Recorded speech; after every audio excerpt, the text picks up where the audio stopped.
لاہور آ کے وہ یہاں ایک گھر لیتے ہیں عسکری 11 میں، اور دوران یہ جب وہ سروس کر رہے ہوتے ہیں تو ایک دلشاد نامی شخص جو ہے وہ وہاں عمرے کے لیے جاتا ہے اور اس کی ملاقات ہوتی ہے جب یہ سروس کر رہے ہوتے ہیں سعودیہ میں۔ واپس آتے ہیں تو دلشاد صاحب ان سے رابطہ کرتے ہیں اور آپس میں ملاقاتیں شروع ہو جاتی ہیں۔ اب دلشاد صاحب کا آپ حلیہ دیکھ لیں، ان کے ماتھے پہ محراب ہے اور بڑے نیک آدمی ہیں۔ انہوں نے جب بھی آپ انہیں فون کریں گے تو آگے سے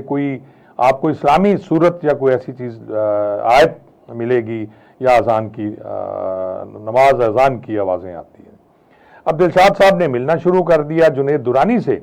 اور جنید دورانی صاحب کو انہوں نے قائل کیا، صبح اٹھتے تھے تو میسج کرتے تھے کہ جی تہجد پڑھ لیں، پھر صبح نماز کا بھی وہ میسج کرتے تھے، کیونکہ دورانی صاحب بھی 5 وقت نمازی ہیں، ان کے بھی ماتھے پہ محراب ہے۔ اسی طرح گھریلو تعلقات بڑھ گئے، آنا جانا شروع ہو گیا، دعوتیں بھی کھائیں، اور انہوں نے اپنا پورا اعتماد ان پہ جما لیا جنید دورانی پہ دلشاد صاحب نے۔ اب دلشاد صاحب نے جنید دورانی کو کہا کہ جی کیوں نہ آپ انویسٹمنٹ کریں، ایک پلاٹ ہے میرے پاس جو 4 لاکھ کا ہے، 4 کروڑ کا ہے، اور اگر آپ چاہیں تو ابھی آپ مجھے پیسے دیں، 2 کروڑ آپ دیں، 2 کروڑ میں دیتا ہوں، 4 کروڑ میں یہ پلاٹ ملے گا، اور فوری طور پہ انہیں ایک انہوں نے کمپنی کا نام لیا، وہ 7 کروڑ میں ہم سے لے لے گی۔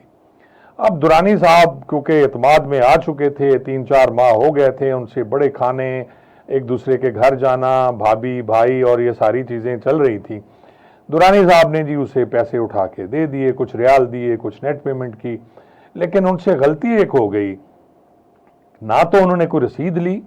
اور نہ ہی انہوں نے کوئی ان سے کچھ ایسا ثبوت لیا کہ جی میں پیسے دے رہا ہوں، حالانکہ پیمنٹ بذریعہ ڈرافٹ یا بذریعہ چیک کرنی چاہیے تھی، لیکن دورانی صاحب کے پیسے گھر پڑے ہوئے تھے، ریال تھے ان کے پاس، وہ انہوں نے اسے دے دی اور کچھ پیسے اور دے دیے۔ 4 سال ہو گئے جناب، یہ 2018 کا واقعہ ہے، اور اس کے بعد وہ جب بھی پیسے مانگتے ہیں وہ کچھ لارے لگاتا ہے، کئی پلاٹ وہ اور دکھا چکا ہے، اور اس کی مد میں بھی وہ پیسے لے چکا ہے کہ جی میں پلانٹ کا ٹرانسفر کرا دوں گا۔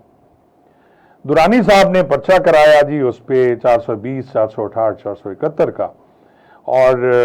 وہ بندہ پکڑا نہیں گیا، اس نے بیل کرا لی۔ اس کے بہت زیادہ تعلقات ہیں یہاں، اور وہ ایک جماعت کا نمائندہ بھی بنا ہوا تھا، سابقہ جو حکمران جماعت تھی۔ دورانی صاحب کچھ نہیں کر سکے، میں نے بھی کوشش کی ان کی مدد کرنے کی،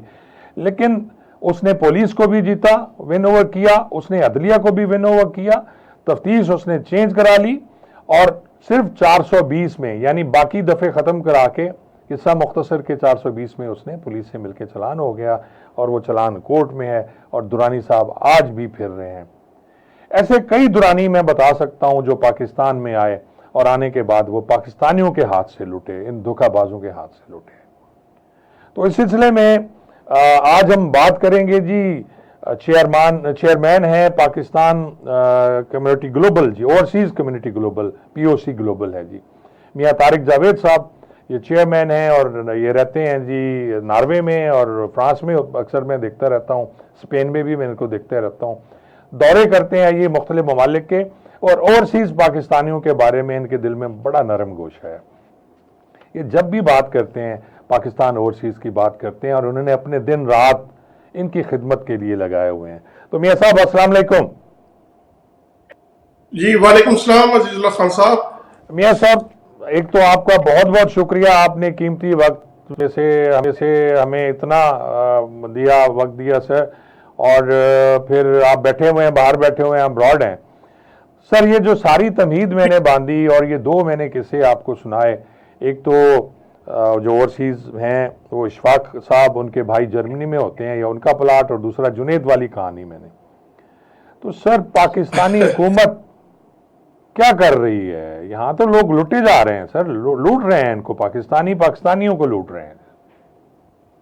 عزیز اللہ خان صاحب، آپ نے تو قصے سنائے ہیں عوام کو، میں تو آپ کو اگر سنانے پہ آؤں تو اوورسیز پاکستانیوں کے لوٹنے کی اس ملک میں ایک داستان ہے۔ کچھ لوگ تو اپنی زندگیاں ہار چکے ہیں عدالتوں کے چکر لگا لگا کر، اور کچھ لوگ مایوس ہو کر مافیا کے آگے ہتھیار ڈال چکے ہیں، اور کچھ ایسے لوگ ہیں جو آج بھی سمجھتے ہیں کہ شاید ہماری یہ جو ہے محنت کی کمائی تھی،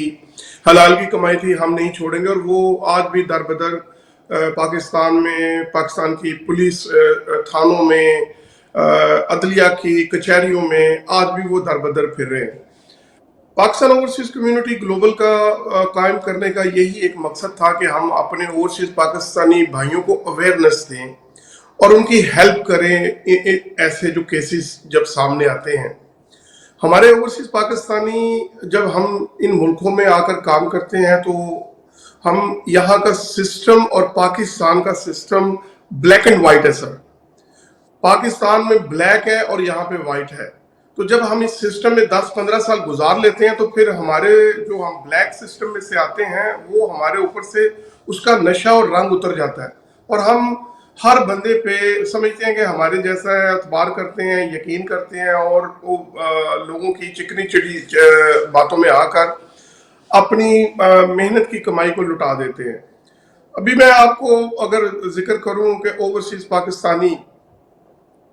جو پچھلے 76 ایئر سے اس ملک کو چلا رہے ہیں، ان کے ساتھ کیا سلوک ہو رہا ہے،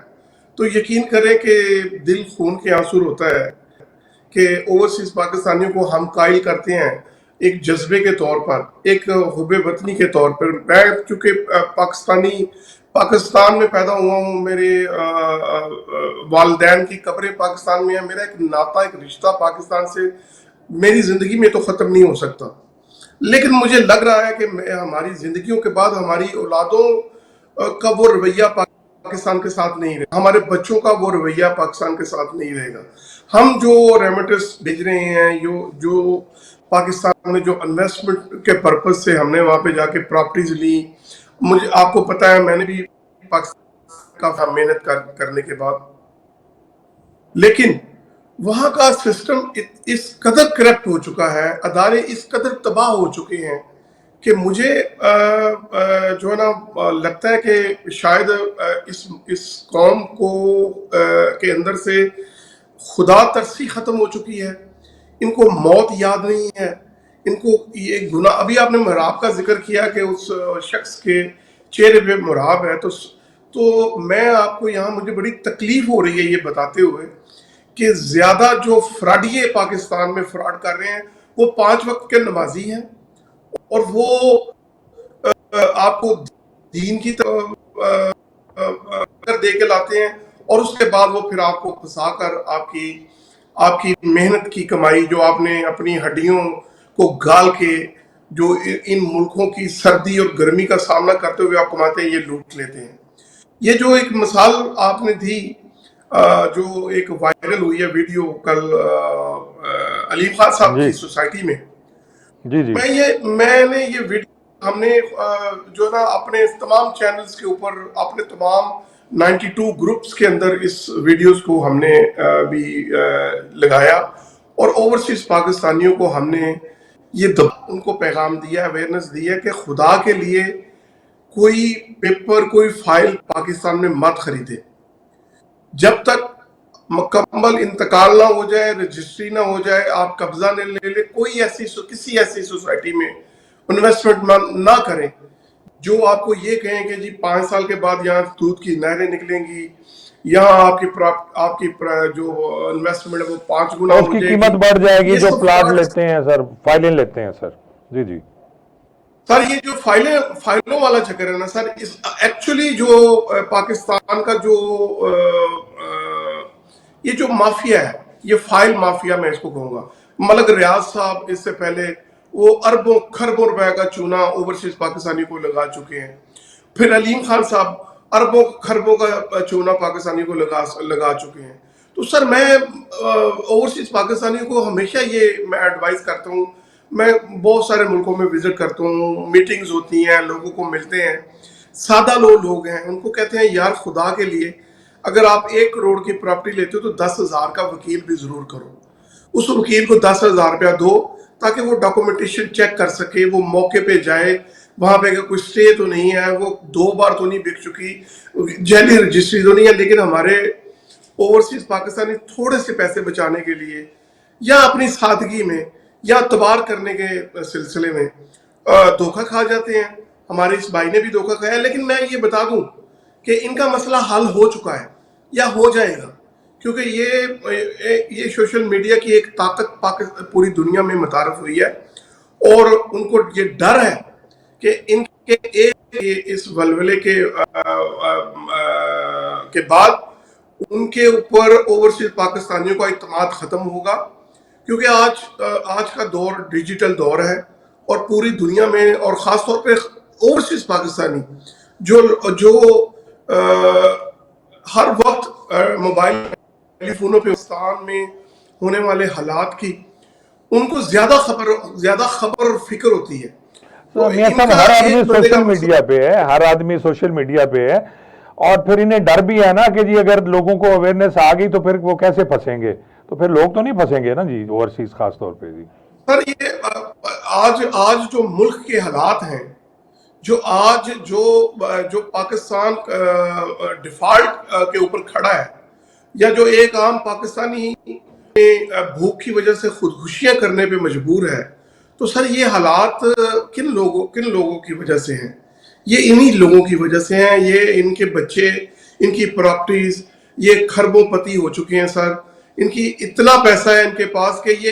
ایک اور پاکستان خرید سکتے ہیں کسی اور خطے میں جا کر. جیسے ملک ریاض پاکستان کو لوٹ کر اور وہ دبئی میں بادشاہوں کی زندگی گزار رہا ہے. امریکہ اور یو کے نے تو اس کو، کیونکہ یہاں پہ لا ہے سر، قانون ہے، انہوں نے اس کی منی لانڈری کو پکڑا اور اس کی انٹری بین کر دیا یو کے اور امریکہ میں. لیکن مڈل ایسٹ کیونکہ ایک جنت ہے لوگوں کے، ان جیسے لوگوں کے پیسے کے انویسٹمنٹ کرنے کے لیے، جیسے ہمارے جو سابقہ وزیر اعظم تھے، ان کے پاس بھی جب وہ منی لانڈرنگ کرتے تھے تو انہوں نے بھی ایک کامہ لیا ہوا تھا. اس کے بعد حساب ڈار صاحب جو ہمارے موجودہ وزیر خزانہ ہیں، ان کے وہاں پر ٹاور اور پلازے ہیں دبئی کے اندر، اور جو ان کی مالی تھی وہ ساری دنیا کے سامنے ہے. تو سر یہ لوگ اوورسیز پاکستانیوں کو تو لوٹ ہی رہے ہیں، اوورسیز پاکستانیوں کا تو خون چوستے ہی ہیں، لیکن اس کے ساتھ ساتھ یہ پاکستان کو بھی کھوکھلا کر رہے ہیں. اور میں اتنا وریڈ ہوں پاکستان کے بارے میں، یا اوورسیز پاکستانیوں کے بارے میں. اوورسیز پاکستانی اتنے گھبرائے ہوئے ہیں کہ انہوں نے اپنے تمام جو اثاثہ جات تھے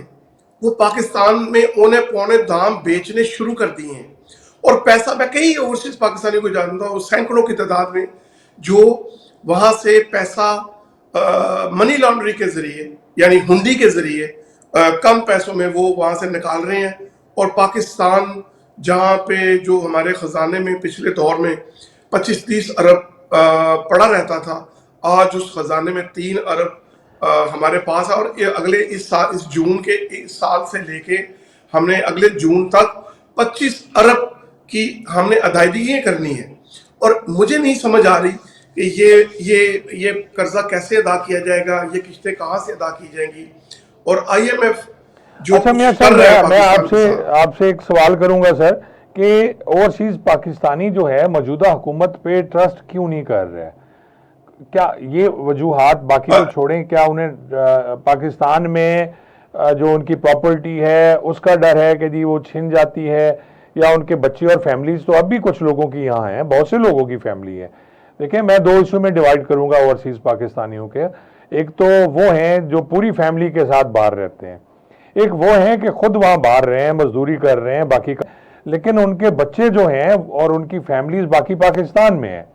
تو وہ تو نہیں چھوڑ کے جا سکتے، انہیں تو پاکستان میں یہ سب کچھ کرنا پڑے گا. جی خان صاحب، وہ پاکستانی مڈل ایسٹ کے پاکستانی ہیں، اور وہ تعداد میں بھی زیادہ ہیں، ان کی فیملیز پاکستان میں ہیں، اور سب سے زیادہ ٹارگٹ بھی وہی ہو رہے ہیں، کیونکہ وہ بدقسمتی سے زیادہ پڑھے لکھے نہیں ہیں، لیبر طبقہ ہے، اور وہ ان جال ساز قسم کے لوگوں کے دھوکے میں آ جاتے ہیں.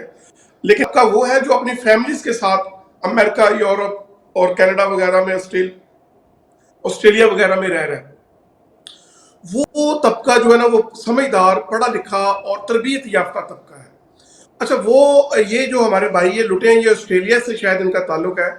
لیکن دیکھیں نا، ان کو اپنے حقوق کا پتہ تھا، ان کو پتہ تھا کہ آج سوشل میڈیا کی کیا طاقت ہے، اور انہوں نے پورا زور لگا کر اپنے اوپر ہونے والے ظلم کی داستان جب دنیا کے سامنے رکھی، تو